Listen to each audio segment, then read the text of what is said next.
सभी साथियों, क्रांतिकारी जय भीम। 20 मार्च 2018 में माननीय सर्वोच्च न्यायालय ने जो अपना निर्णय दिया था SC/ST एक्ट को लेकर के, उसको लेकर के 2 अप्रैल भारत बंद लोकतांत्रिक आंदोलन समस्त दलित समाज ने जो आह्वानित किया था, उस आंदोलन में जो फर्जी तरीके से दलित समाज के बच्चों पर मुकदमे लगाए गए, मुकदमे लगाने के बाद तत्पश्चात मोदी सरकार अध्यादेश लेकर के आई और फिर 10 फरवरी 2020 में एक जजमेंट और आता है। इस पूरी कहानी में केवल SC/ST एक्ट बहाल तो होता है, सब लोग खुश हो जाते हैं, लड्डू बांट लेते हैं कि हाँ भी हमारी बात आगे पहुंच गई है। लेकिन इस पूरी प्रक्रिया में जिन जिन बच्चों पर फर्जी मुकदमे लगाए गए थे, समाज के किसी भी व्यक्ति ने, नॉट इवन किसी संगठन ने, बसपा ने, समाजवादी पार्टी ने, रालोद ने, बीजेपी ने, किसी भी व्यक्ति ने अपने अपने स्तर पर कोई शब्द अगर कहा हो तो वो जरूर अपनी तरफ से बहाल करेगा। लेकिन 2 अप्रैल वाले मामले में जितने पीड़ित बच्चे हैं, उन सभी बच्चों के साथ में आज तक शोषण हो रहा है, जिस शोषण को लेकर के टोटली समाज के सामाजिक संगठन, संपूर्ण समाज के सामाजिक संगठन अपनी चुप्पी साध कर बैठे हुए हैं। उत्तर प्रदेश विधानसभा चुनाव में, अभी आने वाले समय जो चुनाव होने जा रहे हैं उत्तर प्रदेश विधानसभा चुनाव में, दलित समाज मुंह तोड़ जवाब देने के लिए तैयार बैठा हुआ है। वो पीड़ित समाज, वो पीड़ित जिन लोगों पर फर्जी मुकदमे लगा गए, जिसकी जांच भी उचित रूप से नहीं हुई, वो सभी लोग मजबूती के साथ में अपनी बात रखने के लिए आने वाले विधानसभा चुनाव का इंतजार कर रहे हैं। दलित समाज के जितने भी साथी और युवा हैं, वो ट्विटर से अपना ट्रेंड कराने के लिए अपनी आवाज को उठा रहे हैं कि हमारे 2 अप्रैल के मुकदमे सरकार वापस ले। क्यों? अगर सरकार की हम लोग बात करते हैं, रानी पद्मावत पे एक आंदोलन होता है, मेरी जानकारी में कोई मुकदमा किसी पे नहीं। हरियाणा में एक आंदोलन होता है, मेरी जानकारी में किसी पे कोई एक मुकदमा नहीं। लेकिन SC/ST एक्ट जो कि संवैधानिक अधिकार है दलितों का, बहुजनों का, उस अधिकार पे जो प्रहार किया गया था, वो जो पूरी कहानी कही गई थी, उसको बहाल कराने के लिए अगर आवाज लोकतांत्रिक प्रक्रिया से उठा रहा है समाज, बाबा साहब को मानने वाला समाज कभी हिंसक नहीं हो सकता, उस समाज पर मुकदमे लाद दिए जाते हैं, 24-24 धाराओं में मुकदमे लाद दिए जाते हैं। उनके बच्चों, उनके युवाओं पर रासुकाएं, उनके बच्चों पर गैंगस्टर, उनके बच्चों पर 24-24, 48-48 धाराओं के साथ मुकदमे लाद दिए जाते हैं। एक ही घटना की 5-5, 3-3 FIR दर्ज की जाती हैं। क्यों? क्योंकि वो संवैधानिक बात कर रहे हैं, संवैधानिक बात कर रहे हैं। और इस बात को मैं आप सभी न्यूज चैनल के माध्यम से, आप सभी प्रतिनिधियों के माध्यम से कहना चाहता हूं, साथियों, दलित समाज पीड़ित समाज है, अभी वर्तमान में 2 अप्रैल के मुकदमों को झेल रहा है और ये जो मुकदमे हैं, इनका फ्यूचर बर्बाद कर रहे हैं। इनको सरकारी नौकरियां नहीं लेने दे रहे। हमारे साथ में बच्चे हैं, ये सभी बच्चे 2 अप्रैल में पीड़ित हैं। इन बच्चों को किसी भी रूप में सरकारी सुविधा या सरकारी नौकरियों से वंचित किया जा रहा है। और ये केवल इनके साथ नहीं किया जा रहा है, बहुत आने वाले समय में आप लोगों की जो व्यवस्थाएं हैं, वो कहीं ना कहीं कम करने की कोशिश की जा रही है। हमारी जो मांग है, हमारी मांग स्पष्ट है, 2 अप्रैल के मुकदमे हर हाल में वापस लो।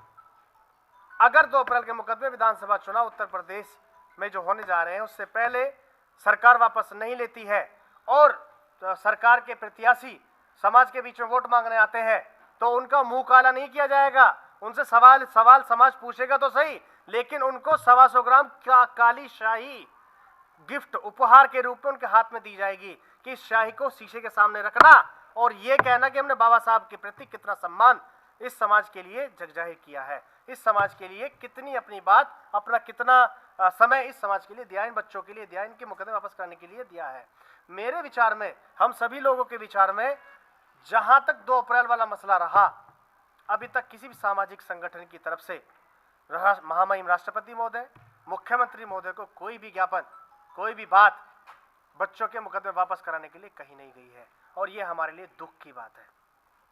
हमारे नाम पर, हमारे संगठनों के नाम पर, हमारे पीड़ित होने के नाम पर बहुत सारे ऐसे चंदाजीवी संगठन हैं जिन लोगों ने बाहर से लोगों से चंदा लिया, लेकिन उन लोगों ने उन लोगों को सहायता नहीं पहुंचाई। हम ज्यादा बड़ी बात को नहीं करते हुए, हम सभी लोगों की तरफ से केवल एक बात स्पष्ट रूप से कहते हैं, लोकतांत्रिक प्रक्रिया के तहत संवैधानिक प्रक्रिया के तहत हम अपनी बात को उठाते रहेंगे और जब तक ये मुकदमे वापस नहीं होंगे हर हाल में हम लड़ाई जारी रखेंगे, लेकिन संविधान के दायरे में रहकर, क्योंकि हम हिंसक नहीं अहिंसक हैं। बाबा साहब के बच्चे हैं, संविधान को मानने वाले बच्चे हैं। 2018 में ही एक आवेदन किया था यूपी पुलिस के लिए ऑन द कांस्टेबल पोस्ट। उसमें मेरा सिलेक्शन हुआ था। तो उसमें सभी प्रक्रिया पूरी होने के बाद मेडिकल टेस्ट और फिजिकल टेस्ट सभी पूरे होने के बाद मुझे विभाग द्वारा नौकरी से निकाल दिया गया। मुझे नियुक्ति पत्र नहीं मिला, क्योंकि मेरे पास ये 2 अप्रैल 2018 का एक मुकदमा दर्ज था मेरे नाम का सीजेएम कोर्ट हापुड़ में। ठीक है।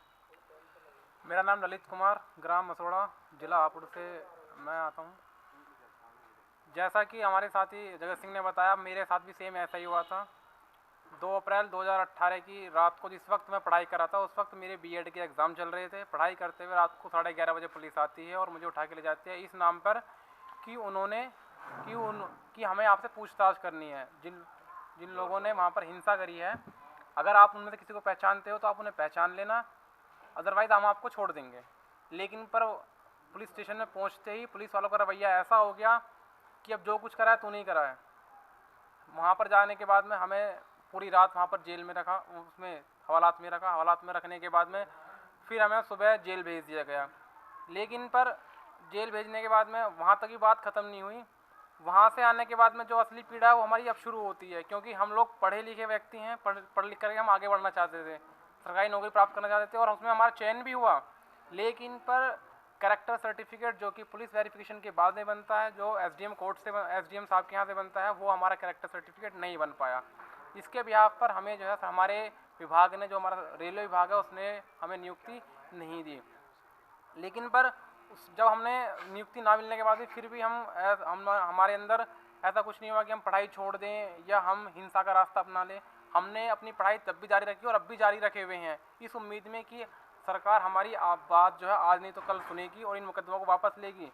और वापस लेने के बाद में जैसा करैक्टर हमारा पहले था वैसे ही जो हमारा भविष्य पहला उज्ज्वल था और आगे भी रहेगा, अगर सरकार हमारी बात सुनेगी तो हम इस उम्मीद में लगे हुए हैं कि पढ़ाई अभी भी कर रहे हैं। मैं खुद एमएससी कर रहा हूँ बीएड करने के बाद में, और मैं जेआरएफ की भी तैयारी कर रहा हूँ कि शायद गवर्नमेंट हमारी बात सुन ले, इन मुकदमों को वापस ले ले। और वापस लेने के बाद में हम जो जेआरएफ कंप्लीट करने के बाद में फिर मैं आगे अपनी पीएचडी की पढ़ाई पूरी कर सकूं और अपना भविष्य को उज्जवल बना सकूं। लेकिन पर जो हमारे दलित नेता हैं, जैसे कि मायावती हैं, चंद्रशेखर आज़ाद है, मैं उनसे भी रिक्वेस्ट करना चाहता हूं कि अभी तक आपने हमारे पक्ष में एक भी स्टेटमेंट ऐसा नहीं दिया कि सरकार हमारे मुकदमे वापस ले ले। मैं आपसे भी रिक्वेस्ट करना चाहता हूं सभी चैनलों के माध्यम से कि अपना स्टेटमेंट जारी करें या अपना जो मैनिफेस्टो है उसमें इस बात को भी इंक्लूड करें कि अगर हमारी सरकार बनती है हम जो है इनके मुकदमे वापस लेंगे, जिससे कि हम अपने भविष्य को आगे संभाल सकें।